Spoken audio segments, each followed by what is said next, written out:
everyone. Welcome to The Path of Me. I'm your host, Wendy Hutchinson. And today we have the lovely Dr. Stella Aubert coming to us from Colorado Springs, Colorado. She's a chiropractor and really trying to help people heal and live their best lives. So, welcome, Dr. Aubert. Thank you for joining me. Well, thank you for having me, Wendy. It's an honor. It's so great to have you here. We were talking it for a minute before we started recording, and you were mentioning a situation that you had when you were 9 months old, which is so powerful and also has definitely impacted some of the choices you've made to become the doctor. So if you could share that experience, I think it would be a great starting point. Yes. So when I was 9 months old, I had some ear infections, and then one got really, really bad. And then, so my mom took me to, just a conventional medicine doctor, the PCP, and the PCP, he put me on antibiotics, and then one dose of antibiotics, my mom said that my face just got pale and like the life just like got sucked out of me. I wasn't acting like a normal 9-month-old. So my mom got scared and she called one of her friends who does like all this holistic health and stuff. And she said, you need to take her to a chiropractor, and he or she is going to just really focus in on, adjusting that neck and adjusting the ears and getting everything flowing better. And they're going to work with, different herbs and nutritional things and therapies like that. And so within the one adjustment and then a couple of, things to help build up my immune system stronger, then about 24 hours, my color came back. I was acting like a normal 9-month-old. And my mom was like, whoa, this is amazing. So that was new for her, seeking holistic health alternatives. Yep. Did she continue to pursue that throughout your childhood, where you continue to go to a more holistic approach to health than traditional? Yep. I think we went to the chiropractor and another holistic doctor probably about, at least once a month for both, just to make sure that everything was good and, everything like that. And did you know from a young age you wanted to pursue this as a career, or? No, my dad was actually a dentist and oral surgeon. So I had always in the back of my mind wanted to be, like a doctor. At first I wanted to be a teacher. And then as I started going throughout school, I was like, I really love the human body and I want to be a doctor. I was going to be this brain surgeon. Obviously I'm not a brain surgeon right now.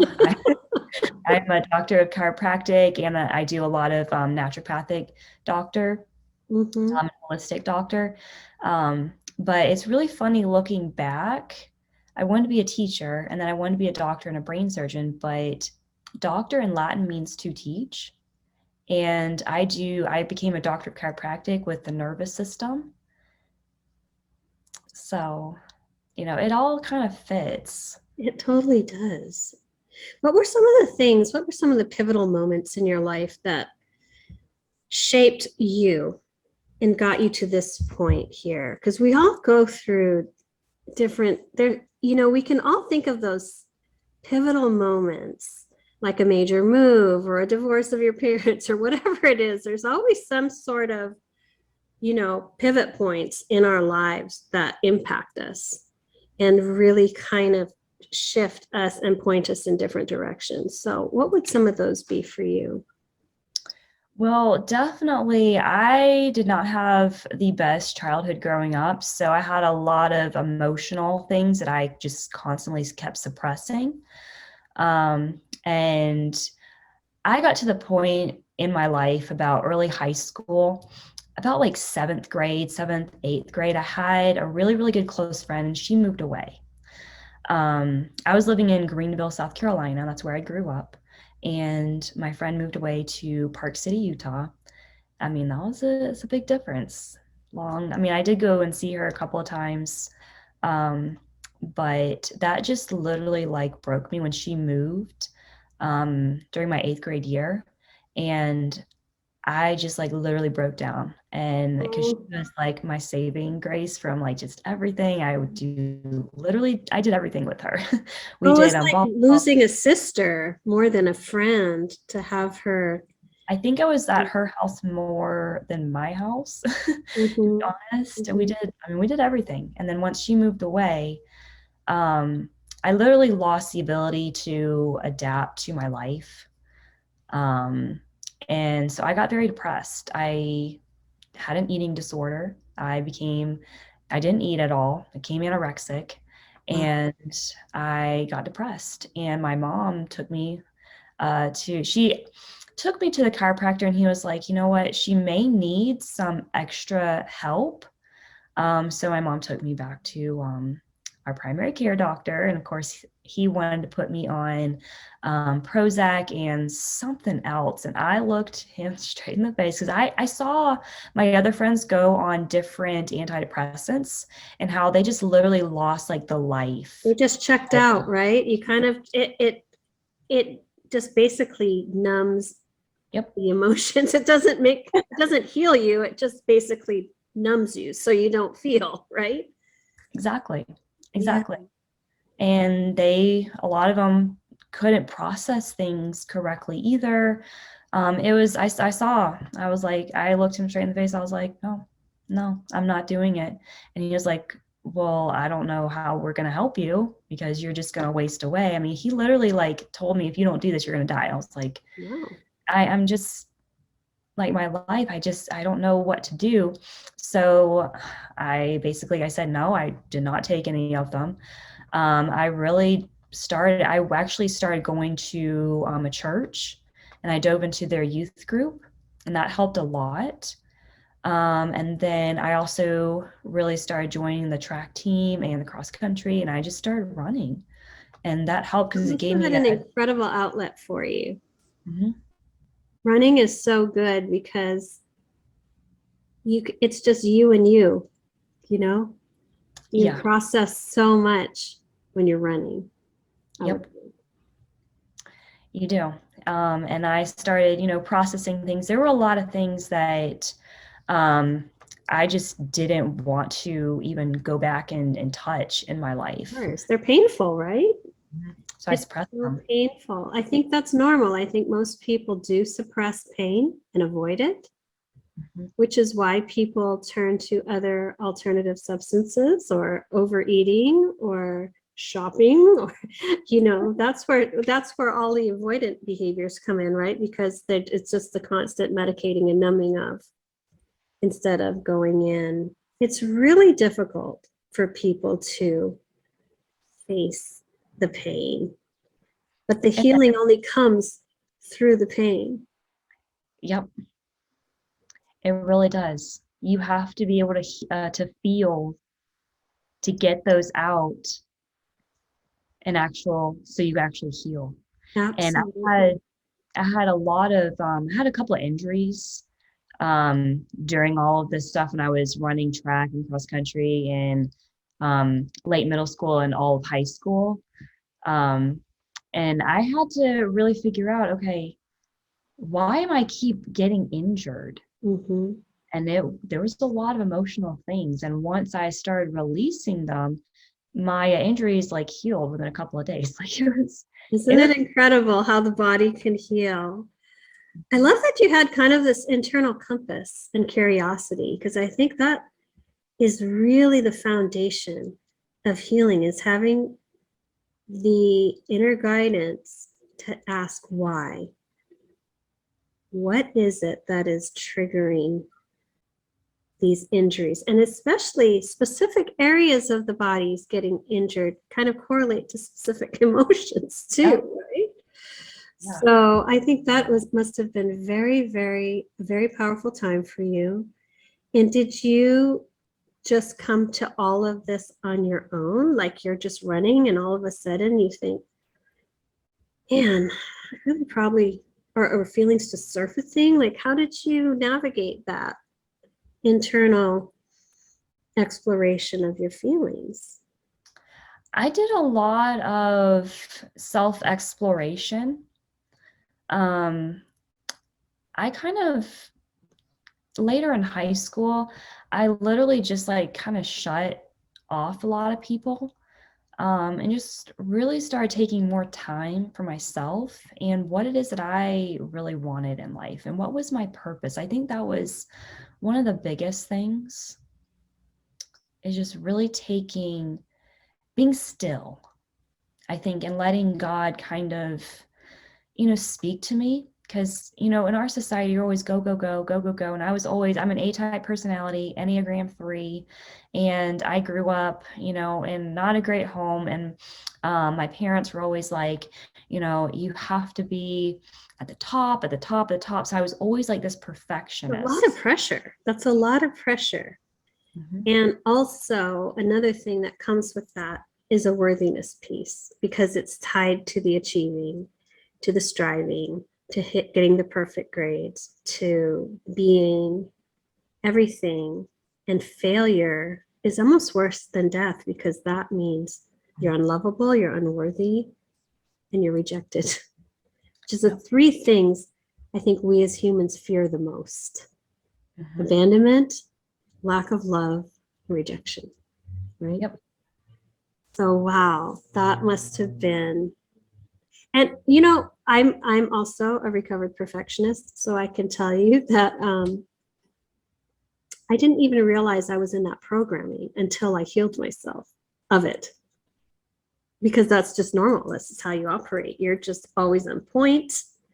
Everything looks good on the outside. You're, you know, you're slaying it, but still criticizing yourself, because when you're a perfectionist, you're never enough. So there's always like, I should have done better. I could have done this. I should have, so I totally get you. But that was a lot for you to unpack, and for you to have that inner knowing at such a young age that I need space and silence. It's pretty profound, I think. Yeah. It was a lot. Um, I also went on to undergrad and got a degree in quantum physics because I really wanted to understand, how does this universe work and how do we interact with this universe and how does it affect our bodies? So I got that, and yeah, there was a lot of energy work that I utilized from the quantum physics degree with the medical side. Because at this point, like, I still wanted to go to medical school and be Mm-hmm. a brain surgeon. Right. Um, that was what I wanted. And then I worked in a hospital system. And let me tell you, working in a hospital system, you will learn how corrupt our sick care system is. And I saw that and I But was from like, the inside out.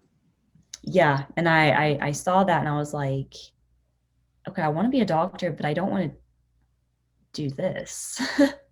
Because it Maybe was, that's why you were there. Maybe that was the whole purpose of you having that experience, was to really get an inside look at things and then change your direction. Like we talked about, there's these certain pivot points in life, and I always think it's really interesting how we're guided to certain things that lead us to other things. So that was certainly a pivot point for you. And when did it occur to you to even become a chiropractor? um, it took a while. Um, I went and taught group fitness. I got a lot of group fitness certifications. I worked in a gym and I was like, yeah, I'm going to be a group fitness instructor, and help people, improve their lives with their health naturally and all this stuff. And then I realized how many classes you would have to teach in order just to like live. Survive. Um, and I was like, oh man, yeah, no. But I didn't realize that because I went to undergrad in Charleston, South Carolina. I went to the College of Charleston, and that's where I started the group fitness stuff. And I had a really amazing woman that was like mentoring me and, showing me all the ropes on everything and what Mhm. certifications to get. And it was awesome. So I did that. And then I really wanted to get out of South Carolina. I was so done with, being stuck in that state in South Carolina, that state. And I was just like, I need my own space. I need to get away from this whole area.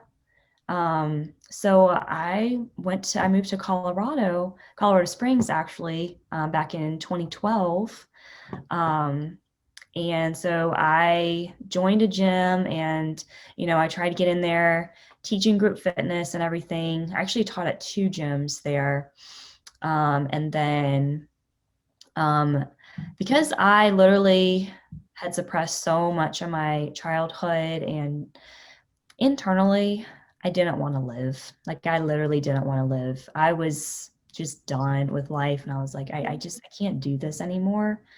And towards the end of 2012 in October, I was getting a lot of nosebleeds. I lost a lot of weight and I wasn't even trying.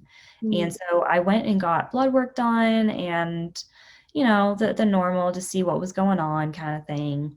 And they're like, I had 2 doctors tell me, you have myeloid leukemia and you have about 6 to 8 months to live. And I was like, right there, I remember this day, I sat in that doctor's office, the second one. Actually, I think they were both there. I was going to get a third opinion, but I was like, nah, I'm not going to get a third opinion because I already know what's going on because I Mhm. don't want to live. You And could also feel it inside, I'm sure, right? yeah, That's a pretty powerful diagnosis to hit you at that young age and that you're staring death in the face. How did you process that? And how did you respond to that knowing when you went home after getting that news? well, cried. Yeah. um, and I dove into my life. What do you want out of your life? Like I literally had that come to Jesus moment. It's either if you don't really sit down with yourself and figure out your true purpose and why you're here and why you think that you don't matter and why you think that you don't deserve to be here and I think the biggest thing was why did I want to die, Right. you know Right. Was it lack of purpose? Was it lack of fulfillment? Just kind of marking time? The I was feeling Yeah, it was like a lot of things. of, mhm. I had not forgiven a lot of things that happened in my childhood. Mm. Um, and I hadn't let those things go, and they were literally eating me up inside and like Yeah. destroying me. And then, Resentment will resentment and anger are mhm, so toxic. They literally eat you up from the inside out. They really do. Yeah. It must have been so hard. and I literally had to get rid of everything that was just not serving me mentally, emotionally. I literally quit my job that I was working at as well. I was also working in front desk at Planet Fitness, and I was also teaching group fitness. I was so busy that I wasn't actually taking care of myself and Right. really taking care of me and really actually living out my true purpose. Yes. Did you have someone to help you, or did you have to nurture yourself back? Did you just have to go one day at a time and find your way back to yourself? Yeah, I was actually living with roommates at the time. I had 3 Mhm. other roommates, and all I did was sleep. I ate a lot of smoothies, broccoli, cauliflower. I literally went so hard on the veggies and a lot of good fats. And I did a lot of meditation and sleep and um, Self talk. care, something that you hadn't done in a long time, it sounds like. And I'm sure through all that meditation, things were coming up. Mhm. I talk to God a lot. It was just like me and him for like 6 months. Like just, I mean, it always is me and God. But Mhm. during that time, it literally was just like nourishing my soul, nourishing my mind, my body. Um, yeah. And I still worked out because, that really helps. Mhm. Um, I did some ozone therapy, um, a lot of sleep. I think I slept for like 16 hours a day. Wow. That's huge. That's huge. That's when the body heals and regenerates and cleanses. Right, right. And of course, you knew that your body could regenerate and heal itself. So, how long did it take? How long did it take for you to feel like you were coming back, getting that life force back in, letting go of toxic things? Like, how long was that process before you went back Was and probably shocked your doctors and they're like, I can't believe your blood work is saying what it's saying right now? it wasn't long. This was in October, and then I moved out of that house that I was living in with my roommates in March, end of March, because my birthday is in March. So I moved out March 30th, I believe. And I went and lived with a friend just for until I could find another place to live. Mm-hmm. Um, and between like March and May, I think I went sometime mid-April to get just to see where my blood work was, and it was normal. Wow. That is so incredible. That is so incredible. So now you survived that. You must have had a very different perspective on life. Like, how did that change you going through that experience of healing, going through that communion within yourself to source your holistic approach to healing leukemia with a 6 month, basically life sentence? How did it change you? You can't go through that and not be a different person on the other side of that.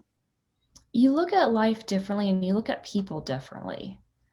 Um, and during that summer of 2013, I realized that my family's on the East Coast right now, and I literally had not made amends with some things Mm-hmm. because I left, Mm-hmm. and it was an abrupt left. Like Mm-hmm. it was not a it was abrupt. And my mom, she was also living in Charleston at the time. My sister was too. I mean, it was abrupt. Mm-hmm. I was like, going, see you later. And my mom was like, wait, what? Yeah. um, but I I moved back to Charleston in September of 2013. I called my mom on the phone. I remember the day. It was August, sometime in August. And I was like, Mom, can you fly out to Colorado Springs? I just need to spend some time with you. And she flew out to Denver. I drove up to Denver and I moved back, had my car all packed. Did she have any idea that you had been through leukemia? I mean, I'm not sure what your connection or contact level was with them. No, she didn't know till years later. I didn't tell her till years later. Wow. She Um, must have been absolutely blown away when she heard that.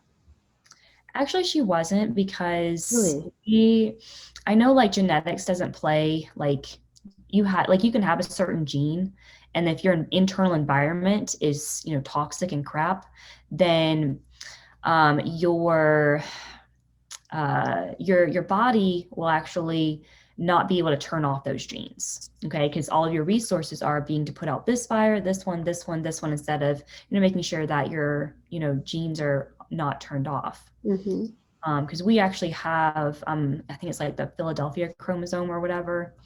It's just like a genetic defect, but Mm-hmm. we have a couple of other people in my family that have had leukemia. Mm. So it wasn't a shock to her, honestly. Right, right. But I told her, once I really started getting my internal environment, because it's always about the internal terrain. It's not about your 100%. genetics. You're not a slave to your genetics. Mm-hmm. Okay. But it's always about that internal terrain. And what are you feeding your body mentally, physically, spiritually, and emotionally? if you're feeding good, you're going to get good genes turned on. If you're feeding it bad, well, your body can't turn those off. So 100%. So you moved back. It sounds like you had some very healing conversations with your family. yeah, we drove from Denver all the way to Charleston, and like those 2 to 3 days, it was just me and my mom talking to her. Because I'd actually, I put a lot of blame on her for some of the things that happened growing up, and I literally had to get that out. Like I had to, or it was still eating me up. Like I could feel it. Mm-hmm. There's nothing like a road trip where there's nowhere you can go. You're in that car. You're stuck. There. You're going to hear what needs to be said and have those conversations. I mean, there must have been some tears shed during that drive, I would think. Wow. Yeah. Really powerful. How's your relationship with your mom now? It's so good. It's so good. Hopefully your healing modeled for her, and gave her some tools so that she could process her own healing in different ways.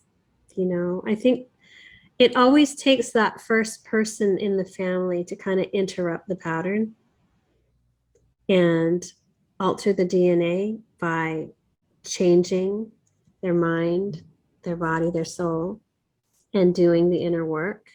I call it sitting in the fire because it hurts so bad. when you're burning that shit off, it hurts so bad to confront ourselves. And I found for myself that once I shifted from a victim story to owning my part in every single interaction and getting myself exactly to the place that I was, it was no one's fault but my own. That was a really powerful moment. And everything happens for you, not to you. Right. So if you learn how to shift that, that's key. Yeah. And you know what I think is so incredible is that you wanted to be a teacher and a doctor, and you are, and incorporating the fitness. So it's like all these building blocks were kind of put in place for you so perfectly. Although when we're in it, we don't see the bigger picture, right? So when did you decide to become a chiropractor, and what year did you go back to school to study that and go that direction? Yeah, so when I moved back to Charleston, like I had to start over basically. I started working in hotels, just to build up my bank account again. And let me tell you, working in hotels, you get a different perspective about how to deal with people. And I needed that. I needed that before I went to school. God knew I needed some more training, learning how to deal with difficult people and people that are, coming in frustrated, screaming at you, why is my room like this and all this stuff like that. It's like a hotel room. It's not the biggest thing, but if you can learn how to deal with people screaming in your face, I had drinks thrown in my face just by. Are you serious?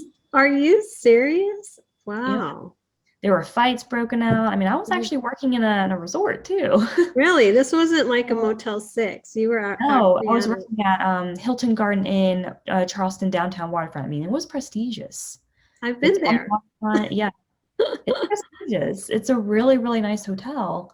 I think people, what I've found in my work is that people have a lot of unhealed wounds, and they project them out because they're unable to hold. They have zero capacity to hold their emotions.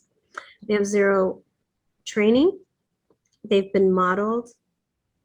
The behavior that they're practicing has been modeled for them. So we repeat what we learn, right? And on the receiving end, it is sometimes really shocking. But then when you understand that there's under all of that a very unhealed and traumatized human in there. It makes you, gives you more compassion to deal with it, or the ability at least to remain calm and not take it personally, right? Yep. And I had to learn that. I had to learn that so much, and how Oh to gosh. deal with difficult people on a day-to-day basis, face to face, for 12, 13 hours straight. I mean, Wow. it Sounds was, brutal. I wouldn't go back. Sounds like baptism by fire. Yeah. Really? Gosh. So now, how long did it take to complete your chiropractic studies? So I started in 2015, and 2015, 16, 17, 18 is when, beginning of 2018 is when I actually officially became a doctor. And let me tell you, I have worked in some crazy clinics as a doctor. I have helped homeless people. I've actually helped people get off of meth, and I've helped people get off of heroin, not just by doing chiropractic work, but by actually sitting there and listening to their story and what's going on in their life and letting them unload. And treating them as humans, right? Giving them integrity, giving them a sense of worthiness by being heard. Mhm. And then I think also having that gift of creating that sacred space for them to let out everything that they've been holding in. That in itself is so healing, don't you think? Mhm. Just treating them and connecting to them and giving them that sense of dignity. Yep. So, how long were you doing that with that community? With that, I was living in Portland, Oregon, because that's where I went to school for 4 years. Mm-hmm. That I in 2019 is when I moved to Albuquerque, New Mexico, and then I was working in two clinics. One was fast food for chiropractic. It was called The Joint. Mm-hmm. I've heard of it. Ooh, that was That intense. doesn't feel like it would be aligned with who you are, because No. your work is so much about getting to know the individual and having presence and time to really help them, not just medically, but emotionally. And, because it is, like you said, mind, body, soul, right? I want to ask you a real quick question, though, going back to your time in Portland. For me, everything's energy. And usually when we're healers, we are very empathic. So we are impacted by the energy of the people around us. So, how did you deal energetically sitting with people in that demographic that had so much suffering and their energy was probably so low and depleted? How did you manage that? Were you absorbing a lot of that, or did you have some practices for you to, that's a lot to be in that community day after day after day, serving in the way you were. How did you manage the energy of that for It, yourself? it was tough. It was really, really tough. Mm-hmm. I had a lot of chiropractic colleagues. I literally was being adjusted about probably every day by them, some of my colleagues, and I slept a lot. Mm-hmm. um, and I think I think one of the biggest things was when I was, treating patients in Portland.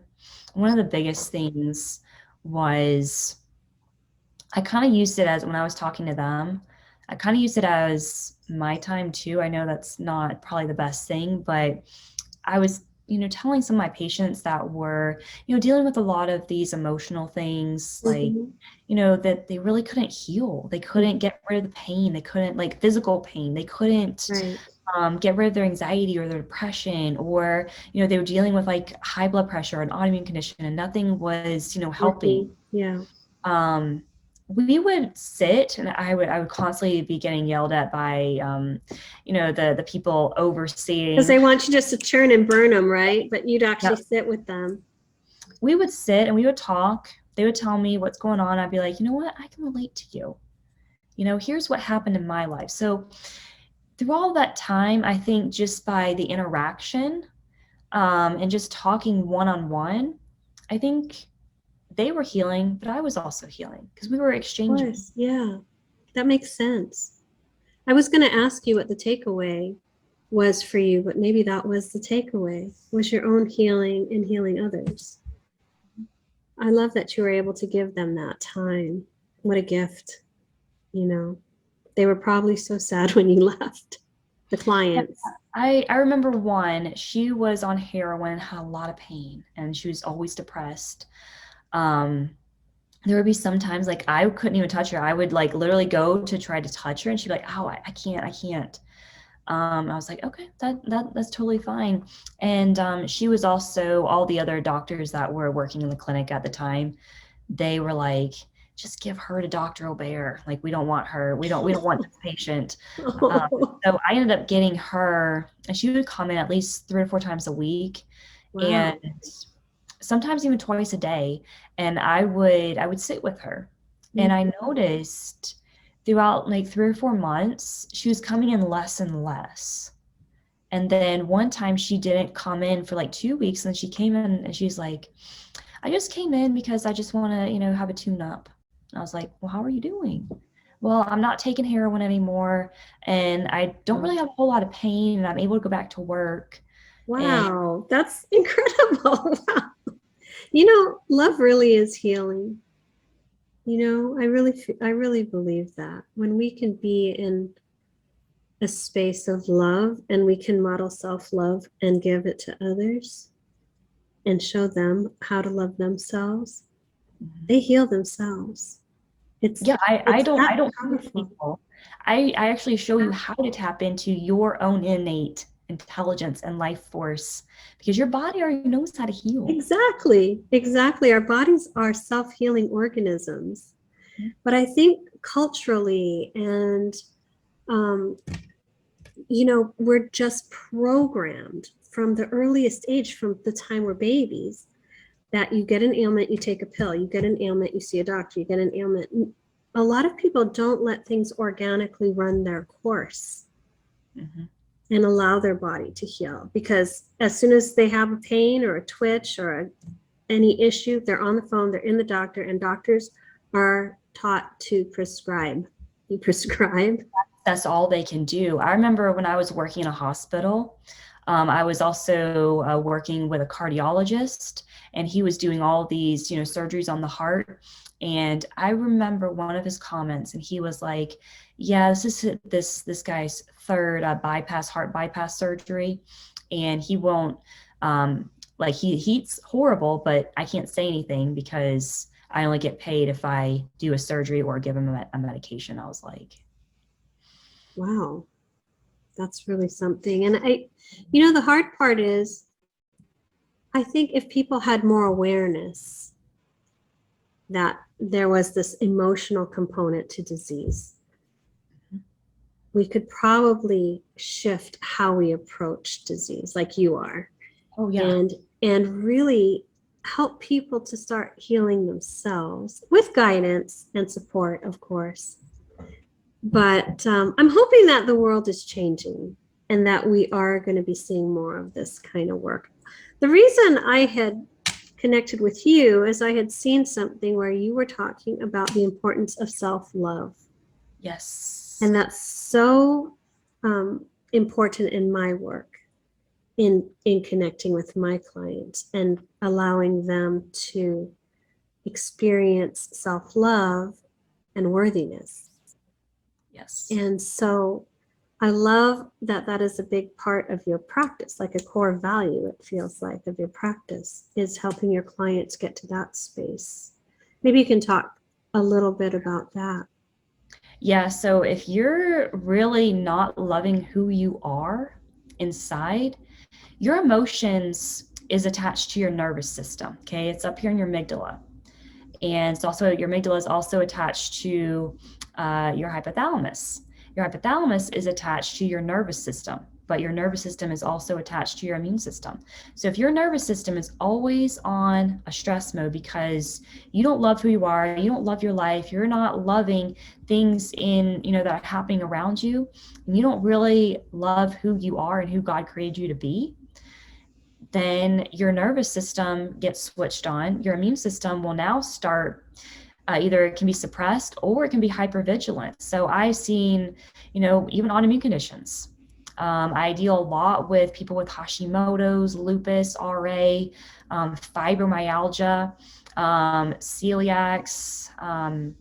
I've seen a lot of autoimmune conditions. And if you are attacking yourself, you're always beating yourself up and attacking who you are, well, guess what? That is energy. And that is happening in that energetic field. So everything happens in that energetic field. Now, if your immune system is now starting to attack your own cells, which is not normal, okay? Now, there are some other things too, but this is a huge thing I see with a lot of my patients. Your immune system is going to start attacking your own cells because you're attacking yourself. Right. Wow. I'm sure that comes as a huge surprise to your clients. Like they never put that together. Well, because we're not taught. We're taught, oh, I have an autoimmune condition, my immune system is attacking me. We got to suppress the immune system, which is the wrong approach. How are you going to heal? That's the thing that heals you. Is your Well, I think system. that's the biggest problem with our medical system. It's Yeah. the Band-Aid, but you don't get to the root. Right. Why is that person who's 400 pounds? Why are they eating like that? What emotions are they suppressing? What trauma have they not healed? That is driving that behavior, because that behavior is to numb that emotional wound or trauma. A lot of times they don't love themselves, or they feel like they have the weight of the world on their shoulder. Well, guess what? Your body is going to contain that weight. Exactly. Wow. So, we have a few minutes left. I would love for you to share some of the things that people can do to have, better health and wellness. I'm going to turn it over to you and give you an opportunity to kind of share some things that you found around self-love. How can you love yourself? Mindset, diet, anything you want to share that can really help people to come into more harmony and balance within their mind, body, and soul. Learn how to forgive. You're not going to forget, but you got to learn how to forgive yourself, people that have hurt you, because there's a quote in the Bible that says, one of Jesus's disciples said, how many times do I have to forgive someone? And Jesus said 70 times 7. And that just means over and over and over again. You have to learn how to forgive. If you don't, all that negative energy is going to be stored inside of you. Number 2, you got to find out what lights you up. If you have, I see a lot of people with chronic fatigue, and they're not living the life that they want. Like when I hop on a call, I'm like, okay, what lights you up? And what lights them up is so incoherent to what they're living in their life. Well, right. Right. What a person, they don't have any life. Right. If you're lacking energy, you're lacking life in your body. Number 2, take care of yourself. Look at your body as a temple. Make sure you have a healthy gut, because that's a huge thing. The gut is like the roots of your physical body. And it assimilates nutrients and breaks things down, gives them to your cells to keep them healthy. It eliminates toxic waste like heavy metals, molds, parasites, overgrowth of, bacteria and things like that. If you don't have a healthy gut, you're not going to be healthy either. A lot of people don't. A lot of people have digestive issues. So I'm guessing that's related to some specific emotional. It can be, absolutely. Or something. Absolutely. Diet plays a huge role. If you're eating the standard American diet, that will disrupt your gut. There's a lot of toxic ingredients and a lot of processed foods that will disrupt your gut. So eating like whole foods is Whole a good foods. idea, right? Like organic whole foods, vegetables, fruits that are organic. And I know a lot of people in my friend circle are big into juicing. They Juicing do a lot of is that juicing. great, but you definitely want to get a variety of, Mm-hmm. because the bigger variety you have, as far as like fruits and veggies and different things like Mm-hmm. that, the Mm-hmm. more diverse your microbiome is, and the more stress resiliency you're going to have. And also, your microbiome, they talk to your mitochondria in your cells, which is your powerhouse plant. Mm-hmm. And the mitochondria is what produces your energy. And it also, the more mitochondria you have and the healthier they are, the more stress resiliency you're going to have, and the more you can actually adapt to your life stressors. So that's the key right there. If you can't adapt to what's going on in your life, then you're always going to be in a state of chronic stress, which is going to bring dis-ease, meaning your body's not at ease with itself. The more chronic health issues you're going to get. Right. Now, I have a question. Do you work with people all over the country through Zoom, or do you just primarily work with people in Colorado Springs? Nope, my practice right now is virtual. When everything shut down in 2020, in my clinic that I was working at, I was actually working not at the Joint at the time. I was working at another clinic, a car accident and personal injury clinic, and I saw a lot of pain, a lot of pain. Right. A lot of people that wouldn't heal, except the ones that I actually sat and took the time with. Mm-hmm. Mm-hmm. So how can people find you? Go to my website. It is www.draub as in boy, ert.com, draubert.com. And I know you're on social media too. I see you on your stories, and I'll put all of that information um, in the description of the show so people can reach you. Dr. Aubert, it's been so great having you. Thank you so much for sharing all your wisdom and your journey with us. I'm always so fascinated by people's stories because somehow we land in our lane. But getting here, we have to overcome so much adversity. And I mean, really staring death in the face, I would think is the ultimate um, wake up call, if you want to call it, or timeline pivot point in your life. So thank you for being so vulnerable and sharing that part of your journey with us. It's been wonderful having you.